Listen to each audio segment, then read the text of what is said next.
Well, New York City Mayor's office is under fire after Zohran Mamdani's International Affairs Commissioner reportedly made plans to meet with Iran's UN ambassador earlier this week. The timing could not have been worse. And the New York Post reporting this, the scheduled meeting would have unfolded after Iranian troops fired missiles at two commercial ships traversing the Strait of Hormuz.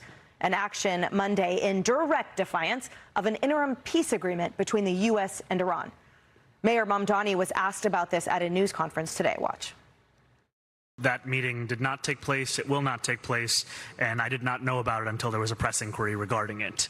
And when it comes to the work of our commissioner and our International Affairs Office, it's to ensure that as we are a city of the world, that we are also there to meet with leaders from across the world.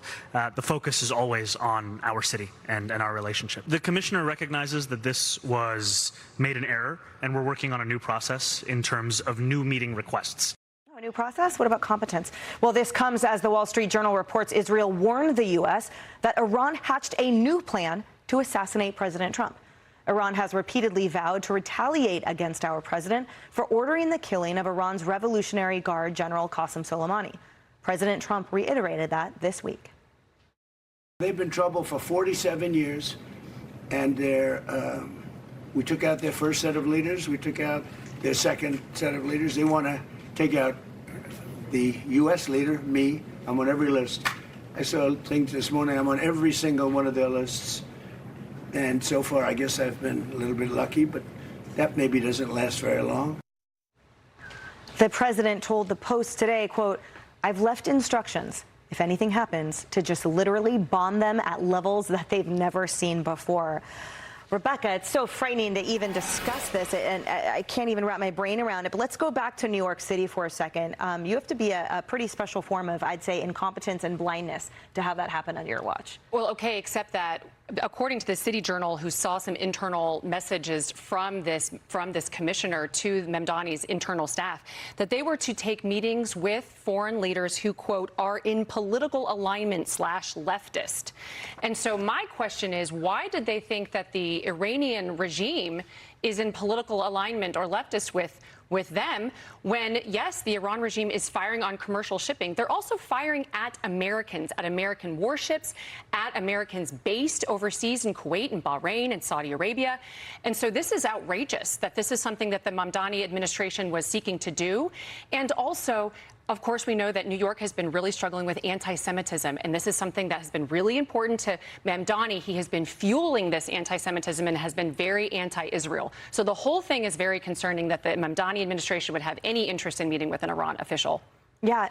Ari, walk us through the concerns that the White House would have, too, with your experience. Involving New York in the meeting? Yeah. Well, first of all, I totally believe Mayor Mamdani. I'm certain that his commissioner for international affairs, he was going to meet with the Iranians to help them find the best bagels in New York City.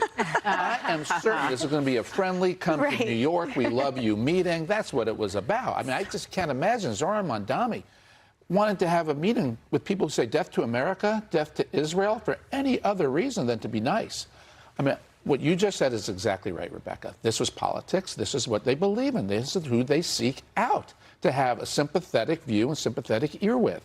This is frightening. This is not what New York should be doing, and then the mayor lies and covers up. He sounds like Graham Plattner, denying the reality that's right in front of him, and which is why his staff feels they're licensed to go out and meet with the Iranians and talk to the Iranians. I wish the meeting took place, and that way we could have demanded to know what they talked about and hold the mayor to account for it. It really is too bad that they stopped it before it happened, because that is what really motivates these people. There really seems to be this sort of like weaseling that happens here, Lisa, where the mayor gets away with things by smiling and denying. And, you know, remember it took them, what, three times to get a paycheck out to NYPD officers. And it's always, oh, I'm sorry, there was an error. Like, it seems really mealy-mouthed here. But at the end of the day, it's New Yorkers whose safety is being compromised, let alone our nation's security that's being compromised if this were to happen. I mean, I can't be the only one asking whose side is he on in all of this, right? And you would think, wouldn't you know if your international affairs commissioner is trying to meet with Iranian officials? Isn't that something that you should know as mayor? And why would that individual be trying to meet with Iranian officials.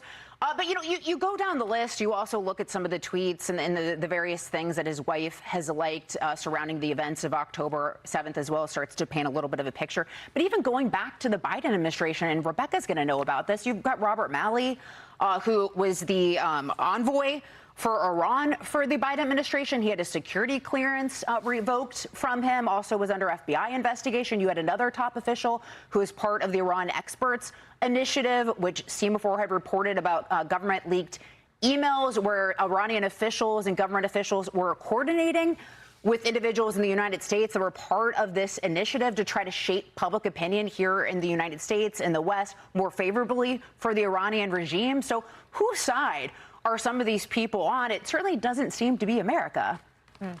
Yeah, just pointing out, and you pointed this out too, Mamdani says, I wasn't informed about this meeting, and apparently she has been reprimanded.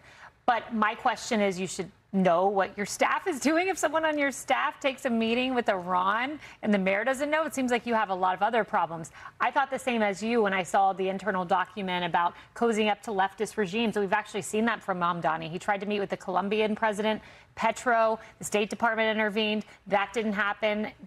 Petro was at a rally with him at one point in September. So he does cozy up to the left. But what's interesting is the diplomatic mission that this woman was a part of says that they want an equitable and inclusive society. And when you think about Iran, it is not that.